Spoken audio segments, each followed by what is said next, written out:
Hello, welcome to Not Made. We are jumping into the second half of our alphabet challenge. And if you didn't watch the first half, then maybe go back and see that. So I'm basically just trying to create one item for each letter of the alphabet rather than do multiple items starting with the same letter, which is how I've kind of seen this challenge done since trying it for myself. So today we're going to just hop into the second half, and without further ado, let's go ahead and do that.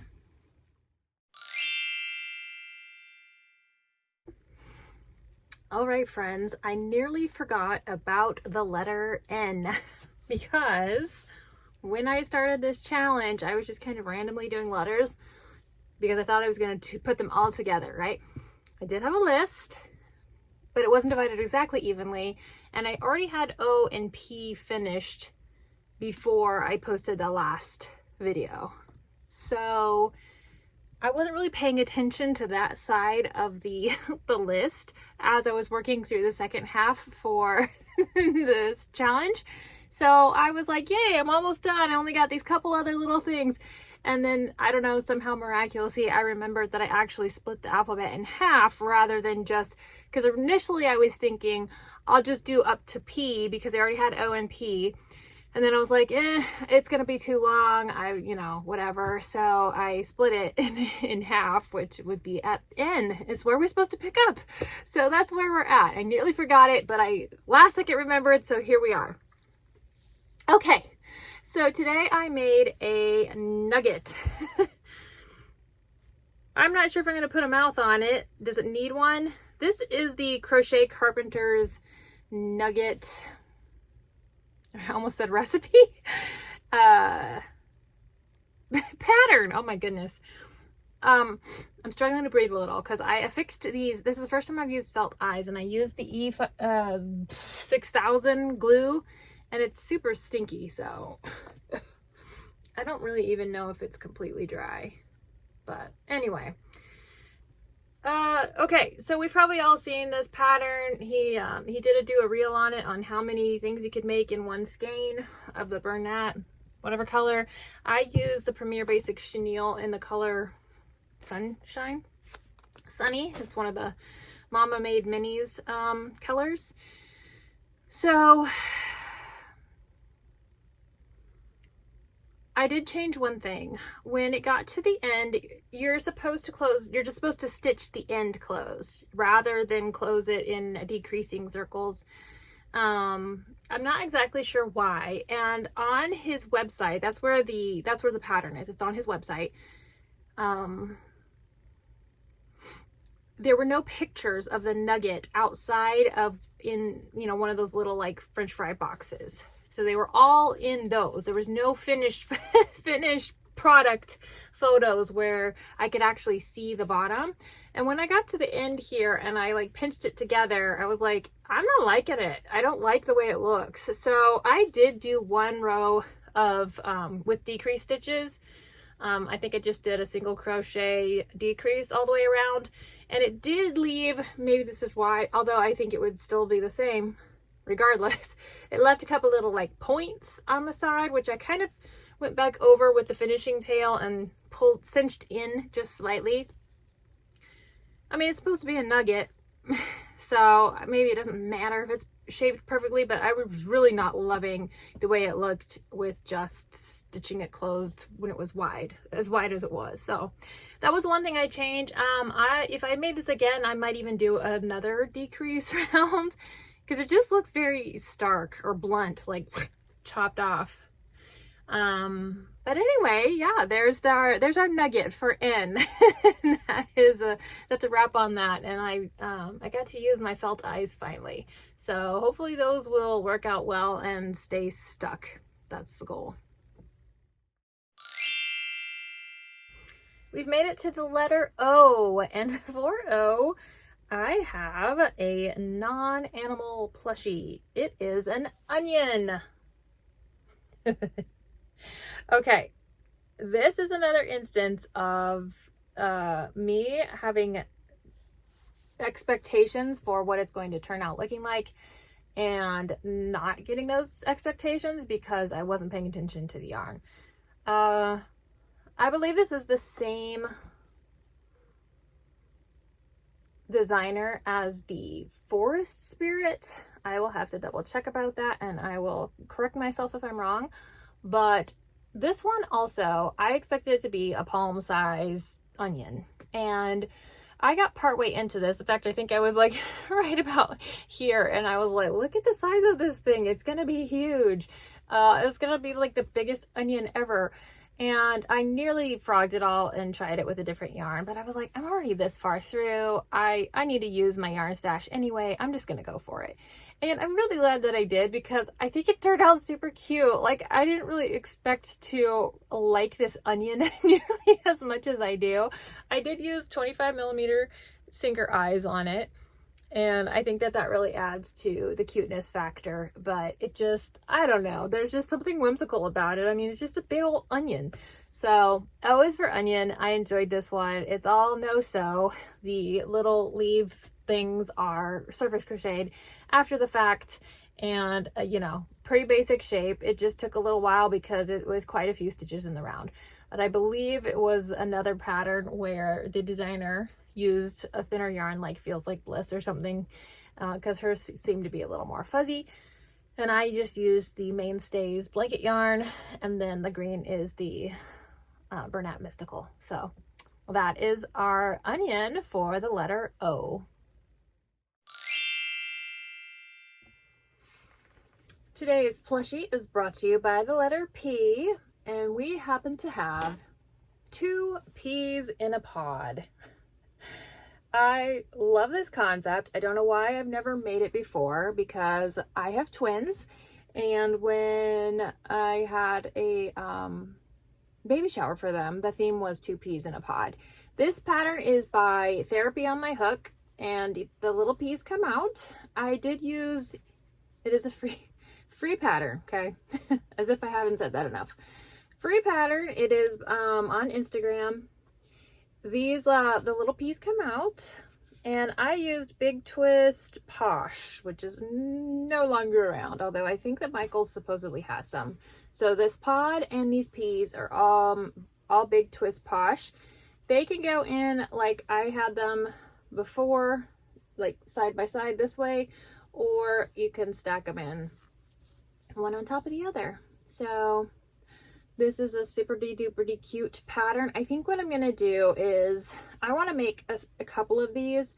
I want to do a couple purple peas, because I know I've seen purple peas in real life. I think maybe I'm just imagining that, but I'm gonna make a couple or a few of these, and I think I'm just going to store them in a little cellophane bag so that they don't get pulled apart and messed with, and I'll just leave one just open like this so that people can fiddle around with it and find out that the peas pop out and stuff like that.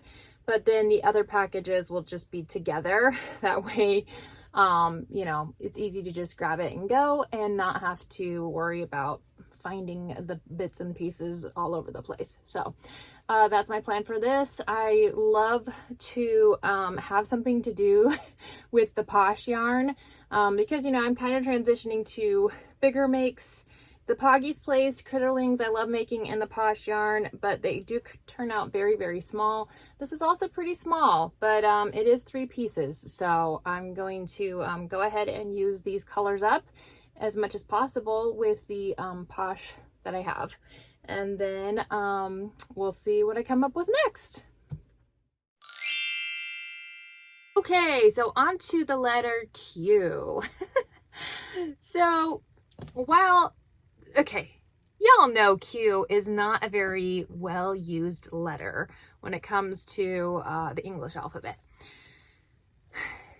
And I suppose there's probably plenty of things that we could find. Like, for example, the first thing that came into my mind was the quokka that I had made over the summer, but that was a pattern test and it's not a free pattern, I don't think. So my goal for myself, making just free patterns so that anybody else could make them, it was difficult finding a Q letter, but I did finally find one. And what we have is a queen bee. Oh my goodness. So this is from Chanel's _ crochet. And it's a bigger bee than I was expecting, but it should be because she's a queen. I went ahead and went with pink because, I don't know, I didn't want a regular yellow and black bee. And, you know, I was trying to make it more queenly, maybe. She does have her little crown, and that's, of course, what makes her a queen. But this is just a pretty basic bee pattern, worked from the front to the back with the color changes, and then just the little disc wings. I had a hard time getting these on correctly, but I like the way it worked out. It's looking fine to me. I did end up using big eyes with the glitter discs.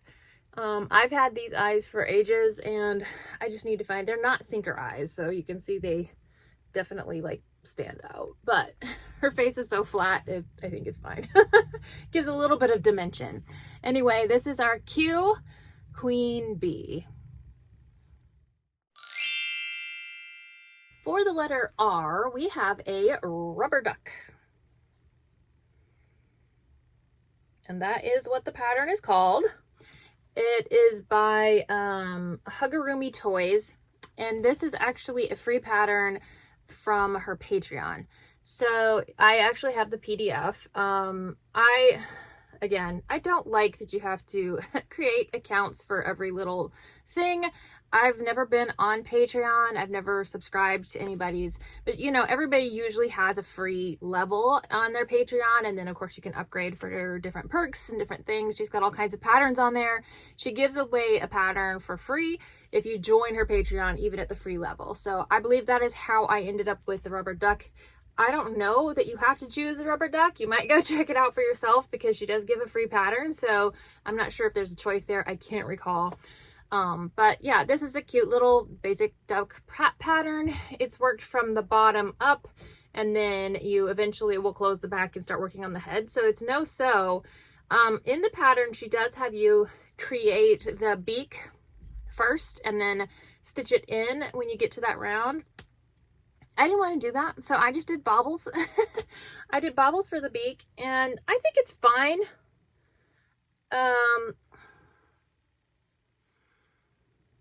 Yeah, I think it's fine.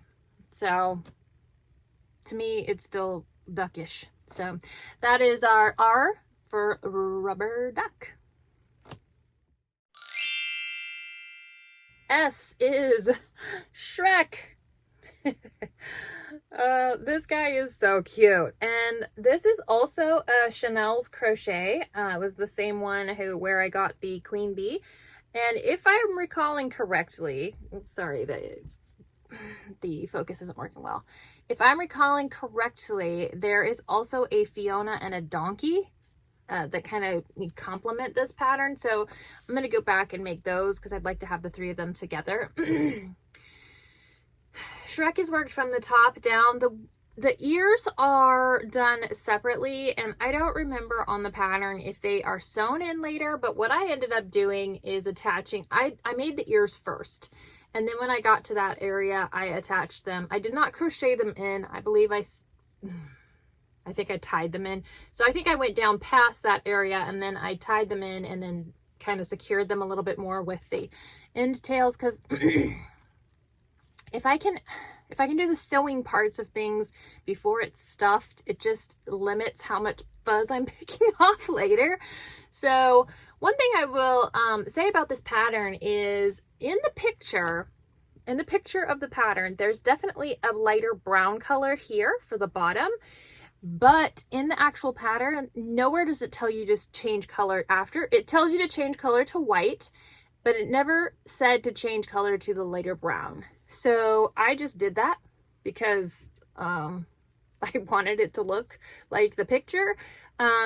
So I don't know if that was just an oversight or what, but yeah, it wasn't in there. And I went back and looked a couple of times because I was like, surely it says in there and I'm just missing it, but I did not see it. And I could still just be missing it. But anyway, his legs and arms are bobbles, obviously. His nose is just kind of stitched across there. I did that before I stuffed it as well. And I don't remember what size eyes I used on this. let's see, 15 or 14 or 15 millimeter. I don't know, one of those. So that's Shrek, and that is for our letter S for Shrek. Okay, for the letter T, I have the teacup frog. Now, I've had this pattern saved, but I did see a friend make this, so then I was like, okay, yeah, I definitely have to do it. So we have our little teacup frog here. I did not embroider flowers all the way around like it had on the pattern, but I think that it gives what it needs to, right? How has this worked? I can't remember now. Let's see. Oh, we start with the frog. So we're going to come down with the green, and then we switch to the white and work that all the way down. We leave a couple of front loop onlys open so that we can come back and do the lip of the teacup and also the foot. So it sits up really nicely by itself. The handle is surface crocheted, and then of course the embroidery is done after the fact.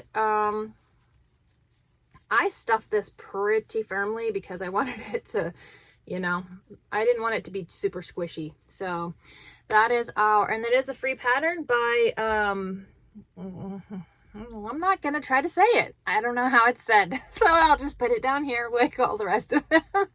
But yeah, free pattern on Instagram. So give this guy a try. I think it's super whimsical and very, very cute. Okay, for the letter U, this is one of my kind of fudging it patterns, just a smidge, because I couldn't find U things that were free patterns. So I found this is technically a strawberry matcha latte, but I opted to make it an ube milk tea. So that is what I'm doing for the letter U. Hopefully it works. So this pattern is by Made with Lenny on Instagram. It is free. I did do the lemonade in the first one, and I thought maybe it needed a buddy so that they would have more than one drink. I was not paying attention when I did this pattern. They actually provided like a grid to show you the color changes for when you're switching colors. In the original pattern is between strawberry and green for the strawberry matcha. I was doing it backwards, unfortunately. So it probably is just not giving quite as well as far as like because I partway through I realized and then I switched, but I wasn't about to frog it out. This Dash Goals white does not frog well at all. Anyway, so I just left it, and I figured it's gonna be what it is. And then I went ahead and instead of doing whipped cream on the top, which maybe I should have just switched back to the white, but I used the Premier tie-dye. I just thought it looked more like a fun little, whipped topping. I did try to go through, like the pattern says, and stitch around it to make the whipped swirls, sort of. It didn't really work. So I would have to do that one again and maybe just do it in white so that it actually would make sense. But anyway, this is my ube milk tea, and I did make the little strawberry to go on top because I think you can have a strawberry on an ube drink as well. So that is our letter U. All right. For the letter V, we have a vampire cat. He is so fun. This is by Eden Crochets. It was part of a collab with Pocketful of Posies, I want to say, because that's who I originally tagged when I posted a picture of this, and she was like, thanks, but I didn't make it. It was this other person. So I know I found it through her page, but regardless, the actual designer is Eden Crochets. So let's talk about the vampire cat. This is another one of those patterns that works up just a little bit bigger than I was expecting it to. Could have just been yarn choices or, whatever. But, it's quite large. So he has worked from the top down. You've got your color changes for the waistcoat. and then the black on the bottom.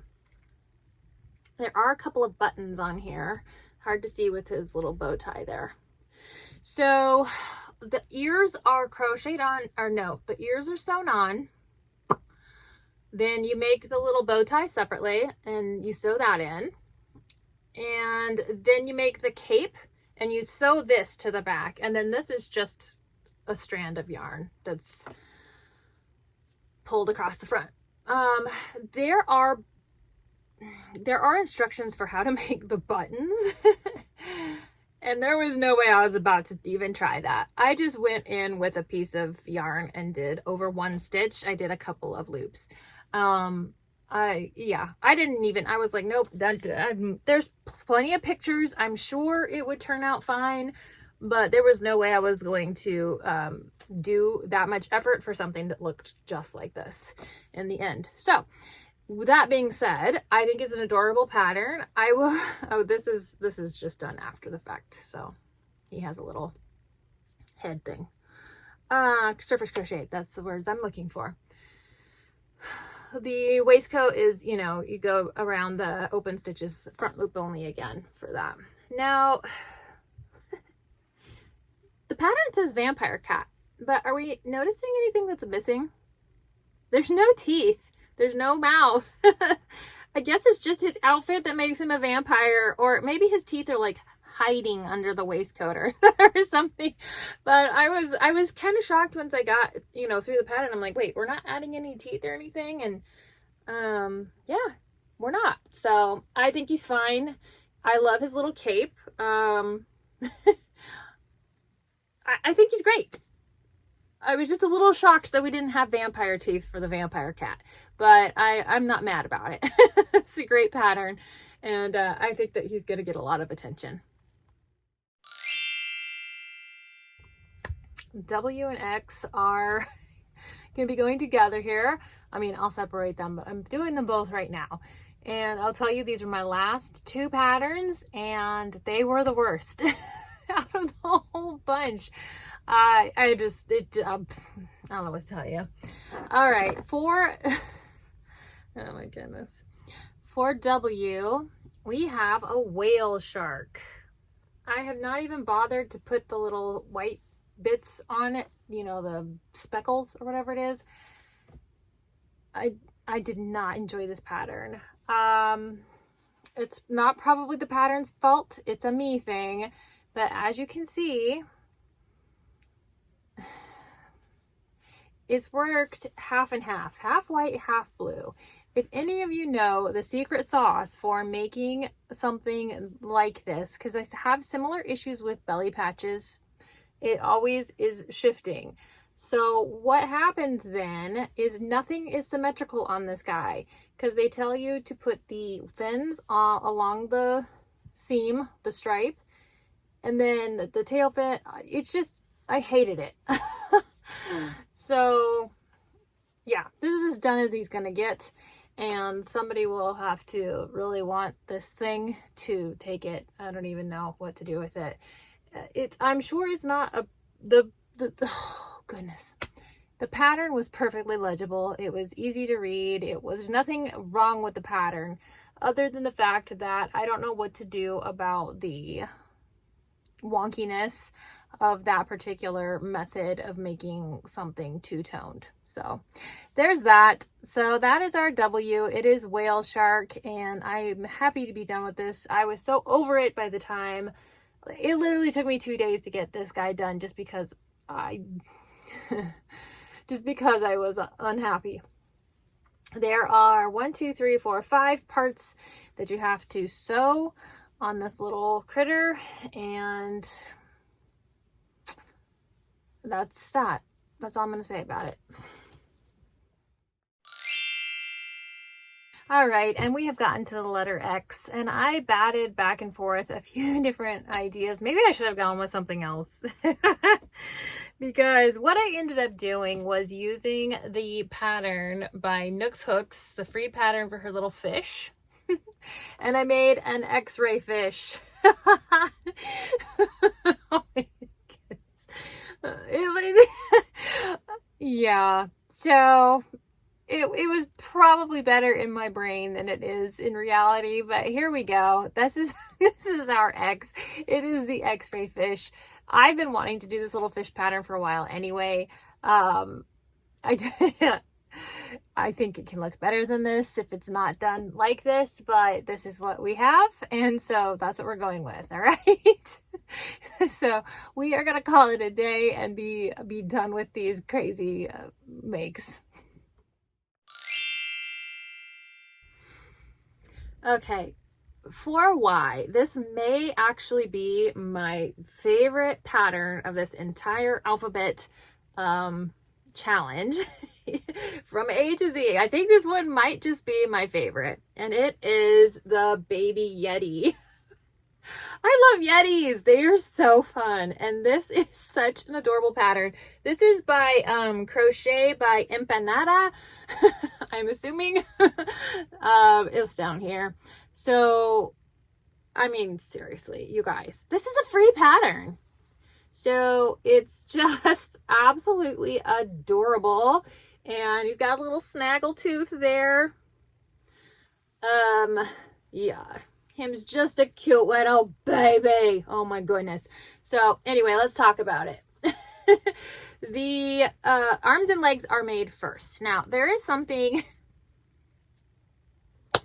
Y'all, I don't read through patterns, okay? If you haven't picked up on that through this challenge, I don't know what to tell you, but I don't read through patterns first. I will most of the time flake through and kind of get an idea for how it is constructed, but I don't read the details. I almost never read the materials list, which is why I end up with things that are different sizes than what I'm expecting them to be, right? I don't pay attention to a lot of that stuff, and it's there for a reason. So I probably really should read through it. But there is a thing in this pattern that I honestly think is written poorly, or could be written better, I guess. And that has to do with the little feet, the toes. So they're bobbles, obviously. And when I was originally reading through the pattern, making the first leg, it said 4 bobbles, or bobble times 4, something like that. And then you know, single crochet around. And I was like, that's really strange, because bobble stitches have to be anchored. That's the best way I can put it. Like you have to have another stitch, generally a single crochet, after the bobble in order to anchor that bobble and to give it definition. So I did it the way I interpreted that, and this was the foot. Okay. I'm like, this isn't looking right. Something's weird with that. So, and then the stitch count wasn't working either. So I went back to the beginning where the special stitches, like I don't usually read anything about the special stitches because most patterns that I'm using use the same basic stitches. I know how to do a bobble. I know how to increase, decrease. I know how to single crochet. So I don't always go back and look at them. But every designer also has their own way of kind of doing stuff. So occasionally, you know, if I get to a point in the pattern where I'm like, well, let me go see what this designer thinks a picot stitch is, you know, because it's not always the same. So anyway, I had not done that because bobble is bobble, right? So I went back and I looked at the special stitches, and it does say in the stitch that's explaining the bobble, there's a single crochet after the bobble. Well, I have never in my life seen it written like that in a pattern. Like it always would say bobble, comma, ST for single crochet times 4. That would be how I would imagine it would show up in the pattern, not just bobble times 4, because it's 2 separate stitches, right? But in this instance, she had created the bobble with the single crochet together in some kind of way, just in the way that she wrote it. So that was confusing. So if you make this pattern, please just keep that in mind. Maybe make a note for yourself that there needs to be a single crochet after the bobble, and then you'll be fine. So anyway, I assumed it was wrong when I was doing it because it wasn't looking right. But then I was just like, whatever, I'm just going to finish this. So I have an entire leg. I finished the entire thing. Even though if the stitch count wasn't working right with the toes, I was just like, whatever, it'll be fine. But then when I got to this and I was like, you know, I really want it to look correct. So I'm glad I went back and fixed it. All right, so legs and arms, they are crocheted first. Then we start from the bottom and we work our way up. The head is worked separately. And initially when I started working on this guy, I was like, I bet I could just crochet the head in and just work the pattern backwards. But because of the, you know, the face with the color changes, I was a little hesitant. I did try it. I did a couple rows up into the head and it wasn't quite lining up right. And I was like, you know what, I'm not gonna mess with this. It's gonna be more work for me to try to figure out how to do it backwards just so I can crochet, you know, the head and the body together. I feel like that could be done on this for sure, but I'm not mad about it, you know. So the head is worked separately and then crocheted and then sewn on. The ears are sewn on, and then the little nubby horns are supposed to be made separately and sewn on. Y'all know I didn't do that. Those are bobbles. They're actually, did I do treble? No, I think I just did regular bobbles. I don't know. If I'm supposed to make a little nub that ends up looking like this with six in a magic ring and then another row, there's no way I'm doing that. I'm going to just bobble it every single time. So I surface crocheted those bobbles. So they aren't bobbled into the round, although you probably could figure that out if you wanted to do the math. So anyway, I love him. I think he's adorable. I just think that I might have to keep him because he's just so cute. Anyway, Y is for Yeti. For the letter Z, we have our zombie. I have made zombies before. The play on the word zombie. They got a lot of chuckles when I took them to markets, but they didn't really sell super duper well. I maybe sold out of them now, but it took a while. I decided to go with the neon, the Parfait Chunky Neon, and then the Stash Bowls, which might be Parfait Plush. I really don't know. I don't know which of those bag deals kind of corresponds to which product, but I went with purple this time instead of black. I just thought it kind of lent itself to a zombie. This pattern is inspired by James. On Instagram, it's insp.by.james, and it is a no frills pattern. I mean, bullet bees are whatever, you know. You can make a zombie out of any bullet bee pattern you choose, or literally freehand it. It is not complicated. But I will say this pattern lacked a few things that you kind of get used to having in patterns. There was no stitch count at the end of each row. It said, you know, start with this many in the magic ring, and the next row it just said increase by that many. It just said increase around, you know, and then the next one it was SC increase, but it didn't give you any numbers after the fact. So usually, I mean, it doesn't matter if you do it right, your stitch count is going to be correct, but there's no it doesn't tell you, okay, now we're going to 24, now we're going to whatever. It's 32 around. I'll tell you that just so you have it. One thing I do on my bullet bees is, because the color change jag kind of drifts as you're working in a circle, I always go one more stitch past, so I stitch into the first stitch again. So for example, I started here on the purple, I did my 2 rounds, I would have ended right here on this stitch and did a color change to the green, but I do one more stitch so that the color changes line up a little bit better. I don't know if that makes any sense. But anyway, that's just the way I do it. So pretty basic bee pattern, but that is our Z for zombie. And we made it. All right, you guys, that is a wrap on the alphabet challenge. If you managed to make it through both of these videos, would you please leave me a comment and let me know what your favorite alphabet pattern was out of both of these, because it was kind of a long journey. At least for me, it felt long. Hopefully it didn't feel as long in arduous for you guys, but I do appreciate it if you watched it. I don't know, makes me feel good. It makes me feel better than making that whale shark. I'll just put it that way. But I'm excited about being done with this challenge. I do like to challenge myself because the pressure helps keep me moving, helps keep me making stuff when I maybe don't feel like it. But I've got to get back to the bun bun challenge because I definitely need to to catch up a bit on that one. And I started back to teaching, so we're back to kind of regular life now, and I don't have quite as much disposable free time, so I have to be careful how much pressure I put on myself, otherwise it just becomes burdensome and not so much fun anymore. But I have enjoyed the process of doing this, and hopefully you got a kick out of it, if nothing else, and I will see you on the next one. Bye! Yes? Sorry. I was confused when you comment I saw. What? It's like 180 centimeters? Am I making a bracelet for my house? Sorry for that. You're good.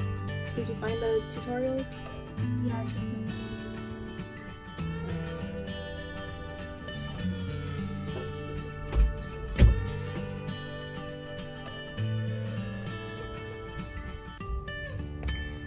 I don't know what I was saying. I decided